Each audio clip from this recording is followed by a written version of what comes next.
So this is my big mistake, people. I went to drive this home last night. I thought I had a slight misfire. Got to the roundabout at the top of the road. Got an engine management light on it. So what I've won, which is a more sensible buy, it's back. So I've had my first lot of products to review, and car comes back with just the husband in it. So this is my big mistake, people. I have, on a whim, bid on a Mini Cooper S on a 2007 with 71,000 miles as a grade 3, and I paid £2,400 for it. I heard something on the radio. This isn't the best buying decision making process. I heard something on the radio on the way in that Mini Coopers were the car that had increased in the greatest amount of money over lockdown with this tightening of second-hand car market.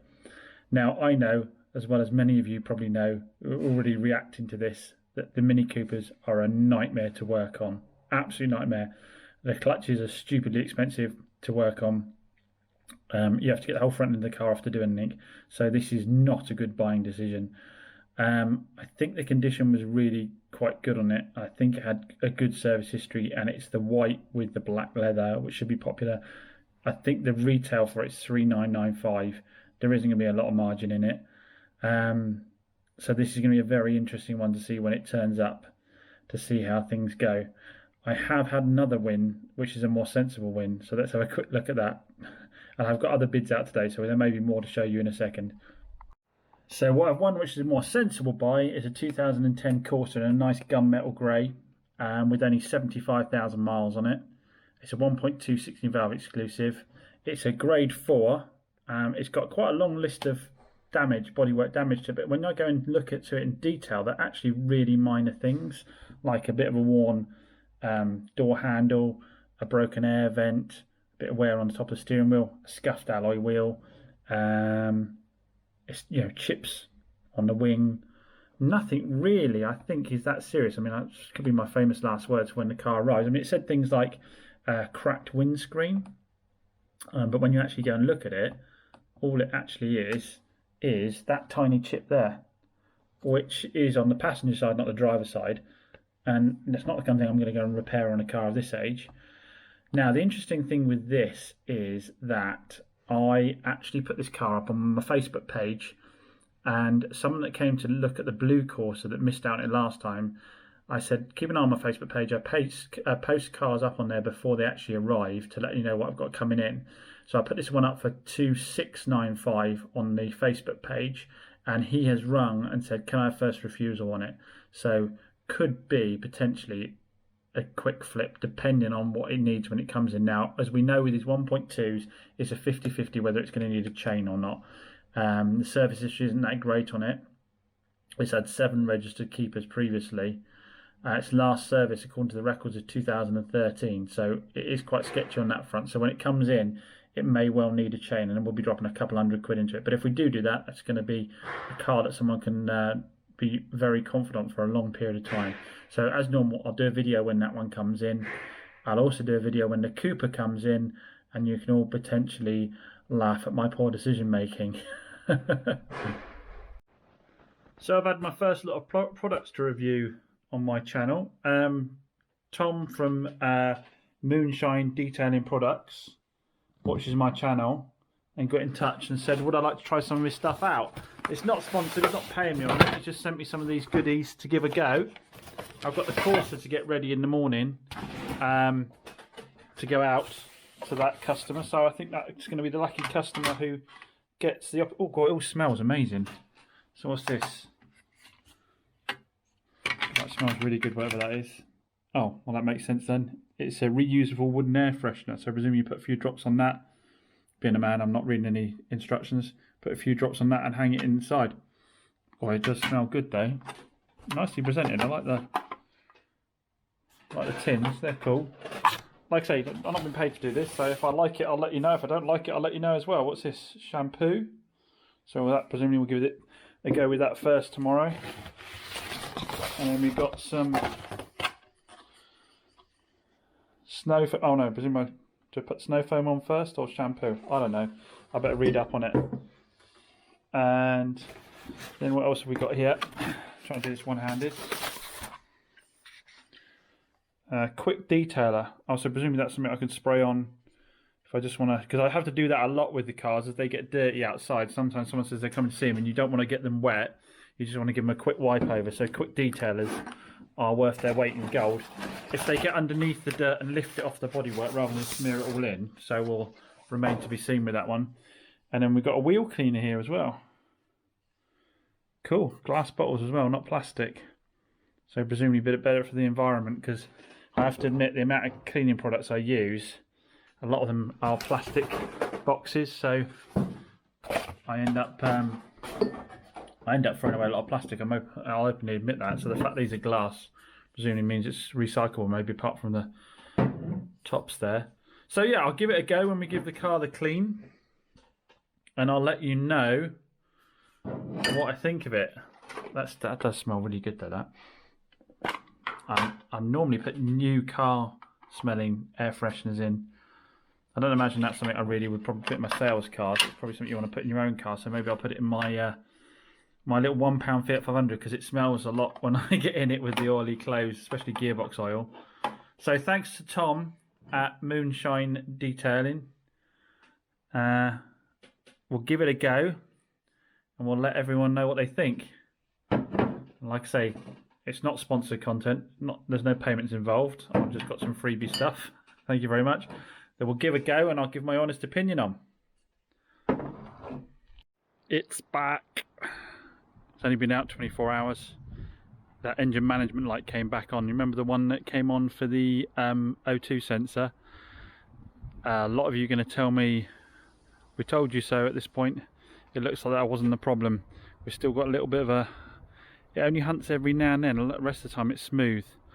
I've put a new coil pack in it, thinking that might be what it is, because I did run it all again like you guys told me, and I actually looked at live data.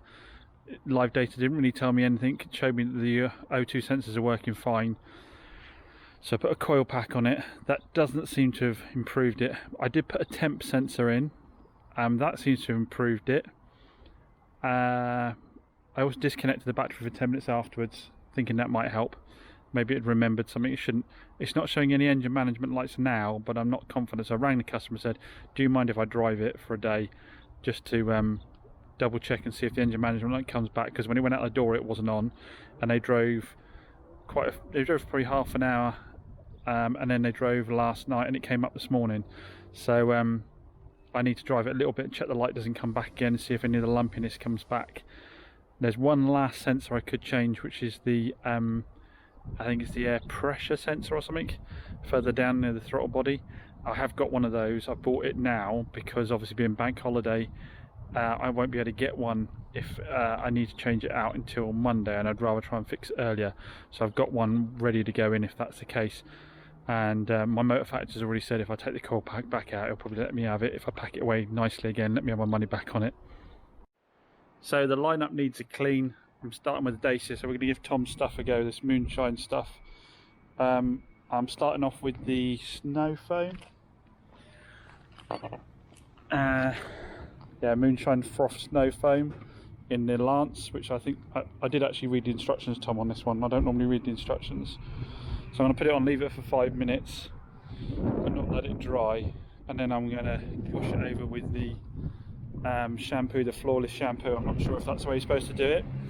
And then chamois dry it off, and we'll see where we...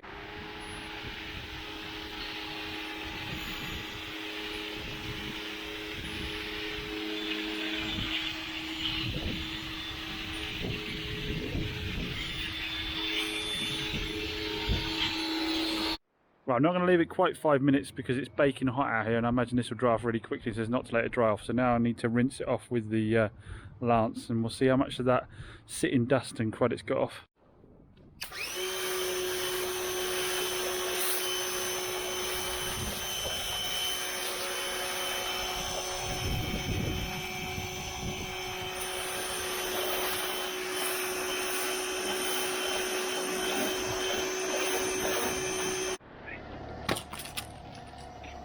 Brian loves Fiat 500 air filters, is his favourite thing to play with. Stubby lamp, come here. Come here, you great stubby lamp.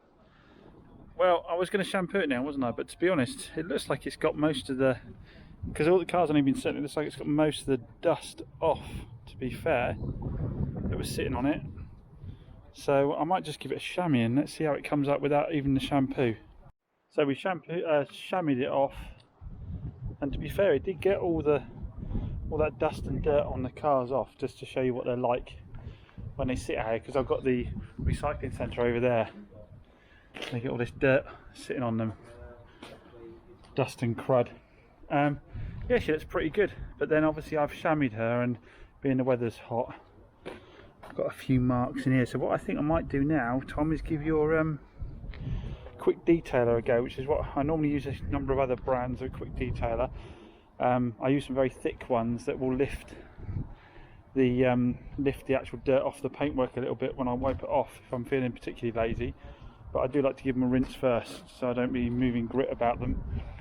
Right, so I'm going to get the quick detailer. We'll give that a quick go. Right, so this is the quick detailer. First thing it says is, do not use in direct sunlight or on hot panels. Fail on the first one. Before it dries, take it off with a microfiber in straight line, not circular motions. Not seen that before. So yeah, it is a bit hot outside today, but I need to get this done. So sorry, Tom, I'm gonna give it a go. So if it streaks, it's probably me, not the product.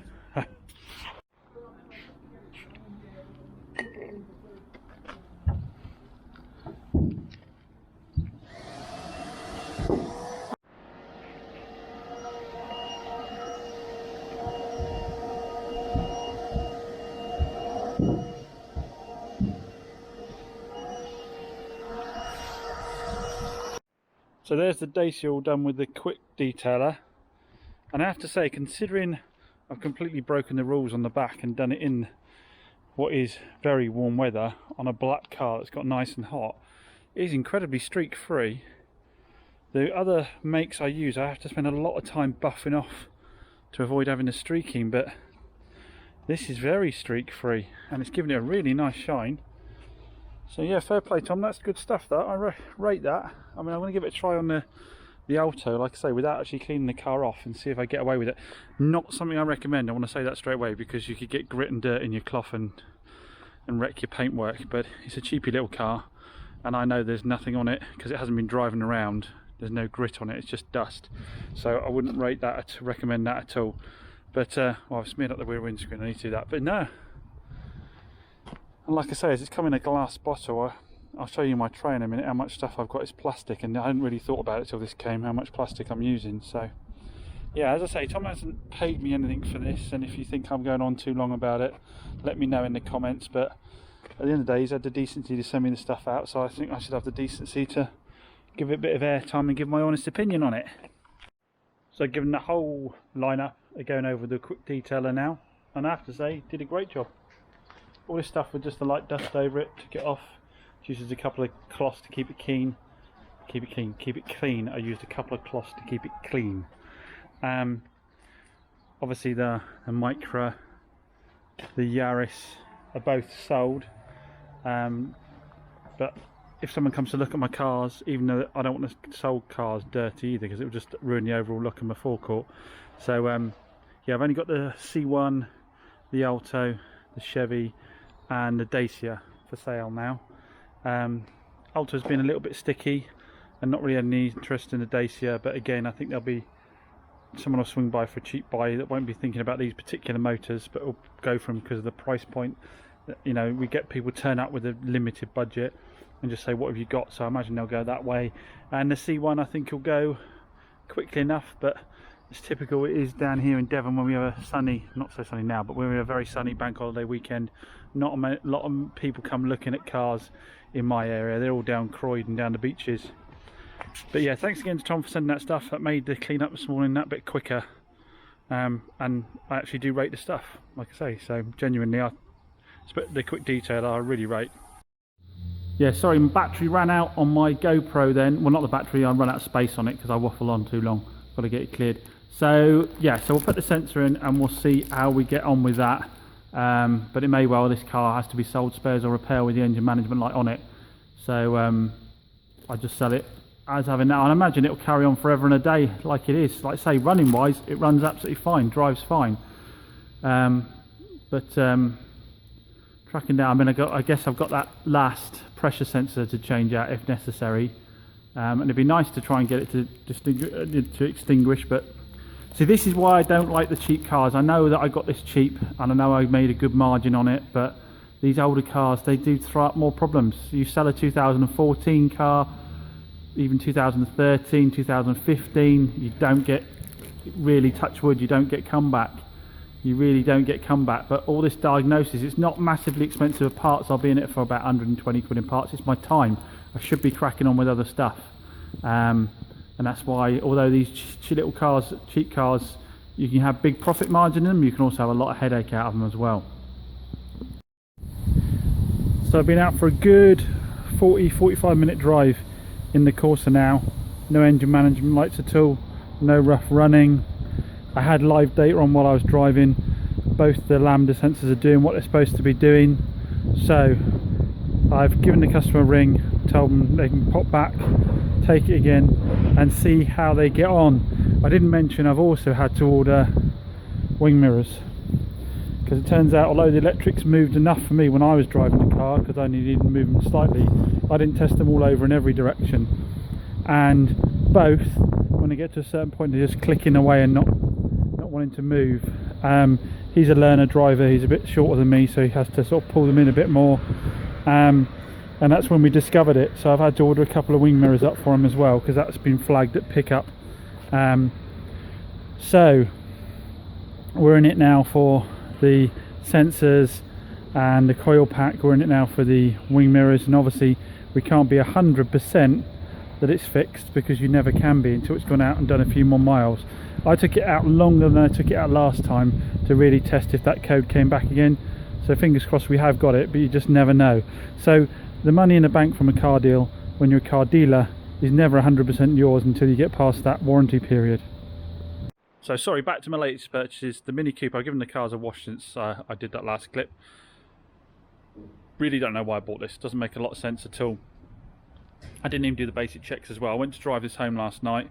I thought it had a slight misfire, got to the roundabout at the top of the road, got an engine management light on it. So I don't know what that is. Could be a number of things, could be a simple coil pack, but it could be a fuel pump. And I completely forgot to check the dash before I bought it as well, because they're renowned for the LCDs going in the radio, which they have done. Should have checked that, and that is a balls of a job to do. I've looked it up online. It's all doable, it's just a lot of time faffing around with it, not massively expensive. I will say after cleaning it, it has come up really well. It is in fantastic condition for the age. For 2007, it's really good, and it has a full service history. Every stamp, it's even been serviced before it came to me. So hopefully the reason it came to me is not because they love the car, but it was an uneconomical repair to sort out this engine management light. Hopefully it came to me just because I decided to get a new car, but I guess we'll never know. Then the other purchase was the Mini Cooper. Mini Cooper. I'm obsessed with Mini Coopers now. The Mini Cooper, yeah, I think I said I paid $2.4 for it with delivery. It owes me about $2.7, something like that. Or maybe might owe me $3 actually. That might have been $2.4 plus the fees. I think it was $2.4 plus the fees, so it owes me about $3 that. And then the Corsa arrived today from Plymouth Mannheim. Took this home last night in the end, just to test it out, because I was going to drive the Cooper, but it threw the code. So took this home last night. Drives absolutely fine. It's got a little bit of a suspension thing going on the front there. Skips a little bit on the corner, so I need to check that out. Bodywork wise, you know, it's got a bumper that's slightly out. It looks like it's had a little prank at some point. It's not a cat car, but it looks like it's had a prank at some point. Someone's put the bumper on, hasn't straightened out quite right, and we've got a little bit of a gap here and a little bit protruding there. Other than that, and that front wing isn't particularly nicely placed. You've got a bit of a gap there. And then we have a dent down here in the back quarter panel, just here, dent there. Other than that, the interiors, the rest of the bodywork's good, and the interior is really clean. There's no marks up on the interior on it. And like I say, it drove absolutely fine. It's 75,000 miles, hasn't got a lot of history with it. Got 6 months of MOT left on it. So my thoughts with this one is, to be honest, I don't think I'm going to sort the dent out. I don't think I'm going to faff around with the bumper. book for this is about 2.6 with this mileage on. It's a really nice looking car and it's gunmetal grey. I think I'm just going to send it out the door as a cheap car. I think with delivery this owes me 1,300, maybe 1,400. If I don't do anything other than do the safety checks, sort that bit of suspension out so that it's obviously totally safe to drive. Oh well, there's one other thing I need to do inside, is the heater. I think the cable for the heater has come away at the back. It does it quite a lot on these courses. The switch here won't give me the blow to the face and that kind of stuff. Blow to the face. I'm sure there's a lot of people would like to blow me to the face. As in punch me, that is. Yeah, so yeah, no, it doesn't go to a couple of spots there. So this needs to come out, and there's a cable behind it that pulls away from its clip that I think you can zip tie in place, and that fixes that. So sort that, sort what the suspension is, but then sell it as is. I mean, there isn't a lot of cleanup to do inside. It's really clean other than that. I do have a lady that already wants to come and see this on Friday. So like I say, I've told her it's 2,695 because I gave her a price before the car came in, and you know, found it had these little dings on it. So I think what I might do is 2,195 it, I think, which is a good price for the customer. That gives them a bit of money if they want to have the bodywork done by somebody. They can do that. Sometimes it doesn't pay to spend a load of time doing the bodywork to try and get the premium price. Sometimes it's quicker and you can make the same profit by just selling it as it is. I mean, because it drives absolutely fine. The Corsas do seem to be selling well at the moment, do seem to have a lot of interest in them. I won a Fiat 500, haven't got it here, that's been picked up. I'm going to pick that up tomorrow, I think. Only 30,000 miles on a 2012 Fiat 500 Lounge. I'll probably show you a picture when I get back to the computer. Only 30,000 miles on a 2012, but the bodywork's bad on it. The front wing is dinged up and the door is dinged. Now I will do the bodywork on that because I know the 500 is inside out and it is worth good money. It's probably worth 4.5k done with that mileage on it. That's what Auto Trader says and what other people have put the cars up at. So it's going to be worth doing it because I won that with fees, and with pickup it's going to owe me about £2,100. So it's going to be worth doing the bodywork in. So Citroen C1 test drive yesterday was an interesting one. I love to give you these test drive stories because I just love the way people behave in the car trade. It's absolutely brilliant. So lady came down to see the car. She'd seen it on Facebook, and she came down and she said, yeah, interested in the car. Took it round the car park and for a little spin, then brought it back again because I wasn't here at the moment. Time Stuart was here, so I just turned up a few minutes later and she said, okay, taking it around, quite like the look of it. What can you do on price? I said, okay. I said, well, at the end of the day, I said, there's two ways we can go. I can give you a discount and you buy it as is with a 6 months MOT on it, or I'll put more money in the car. You pay my asking price, I'll put more money in the car, I'll put a new MOT on it. She said, right, okay. Well, my son's in the trade, he's chipped out. Last MOT there was advisory for front discs. I said, okay.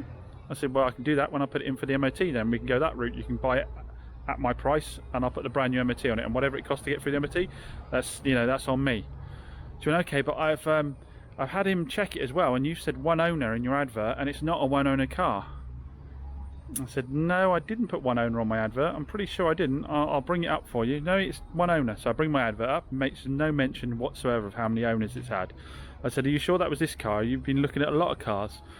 So yeah, I've been looking at a lot of cars. Maybe it's my mistake. It's fair enough. She said, but I also spoke to my son in the trade and you're £500 overpriced. I said, really?